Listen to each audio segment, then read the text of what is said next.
தொடரும் கனமழையால் நாகை மாவட்டம் வேதாரண்யம் பகுதியில் உப்பு ஏற்றுமதி பாதிக்கப்பட்டுள்ளது. இது பற்றிய கூடுதல் விவரங்களை தருவதற்காக செய்தியாளர் சகாதேவன் இணைகிறார். சகாதேவன், நேற்று இன்று நாகை மாவட்டத்தில் பெய்திருக்கக்கூடிய மழையால் அங்கு எந்த மாதிரியான சூழ்நிலை ஏற்பட்டிருக்கிறது? குறிப்பாக உப்பு உற்பத்தி பாதிக்கப்பட்டிருப்பதாகவும் தெரிவிக்கப்படுகிறது. விவரங்கள்.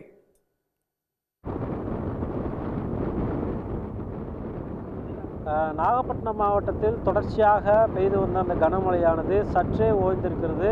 பொதுமக்கள், விவசாயிகள், உப்பு உற்பத்தியாளர்கள் என இயல்பு வாழ்க்கைக்கு திரும்பி இருந்தாலும் தற்போது நாம் இருக்கக்கூடிய அந்த அகஸ்தியம்பள்ளி உப்பளங்கள் முழுவதுமாக மழைநீர் சூழ்ந்து கடல் போல காட்சியளிக்கிறது.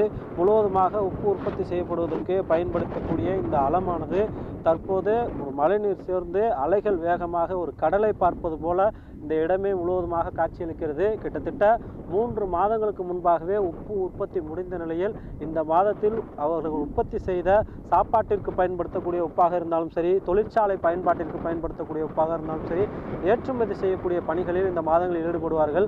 ஆனால் தொடர்ச்சியாக கொட்டி தீர்க்கின்ற அந்த கனமழை காரணமாக இங்கு உப்பு உற்பத்தியானது கடுமையாக பாதிக்கப்பட்டு ஏற்றுமதியானது தடைபட்டிருக்கிறது. இங்கே இருக்கக்கூடிய உற்பத்தியாளர்களை பேசலாம்.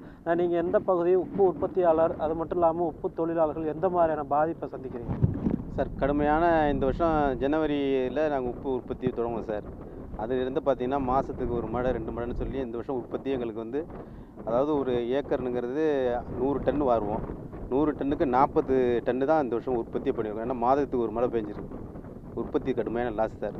கனமழை இந்த வருஷம் ஃபுல்லாகவே 2025 கனமழை சார். உற்பத்தி எவ்வளோ தொழிலாளர்கள் இப்போ வீட்டிலேயே இருக்கக்கூடிய ஒரு சூழல் ஏற்படுது. அடுத்த கட்ட நகர்வு எப்படி? கிட்டத்தட்ட 10,000 தொழிலாளர்கள் நெருக்கமாக இருக்காங்க சார். இப்போ 10,000 தொழிலாளருக்குமே இந்த 3 மாத காலமாக, முன்னாடி நாள் கொஞ்சம் மாதத்துக்கு ஒரு 10 நாள் 20 நாள்னு இப்படி வேலை இருந்தது. சுத்தமாக 3 மாத காலமாக அவங்களுக்கு வேலையே இல்லை, வீட்டில் தான் இருக்காங்க. தொடர்ச்சியாக இந்த மழை பாதிப்பு காரணமாக வேதாரண்யம், அகஸ்தியம்பள்ளி, அதே போல் கோடியக்காடு, கடினமயம் உள்ளிட்ட பல்வேறு பகுதிகளில் உப்பு ஏற்றுமதியானது தடைபட்டிருக்கிறது. அம்பாரங்கள் கொண்டு சாலை முழுவதும் வழிநெடுகளும் இடது வலதுபுறமாக அந்த உப்புக்களை உற்பத்தி செய்யப்பட்டிருப்பதை அம்பாரங்கள் கொண்டு மூடி வைக்கப்பட்டிருக்கிறார்கள். தார்பாலின் கொண்டு மூடி வைக்கப்பட்டிருக்கக்கூடிய அந்த உப்புக்களானது மழைநீரில் கனமழையானது சேதமடையக்கூடிய அபாயம் இருப்பதாகவும் தெரிவித்திருக்கிறார்கள்.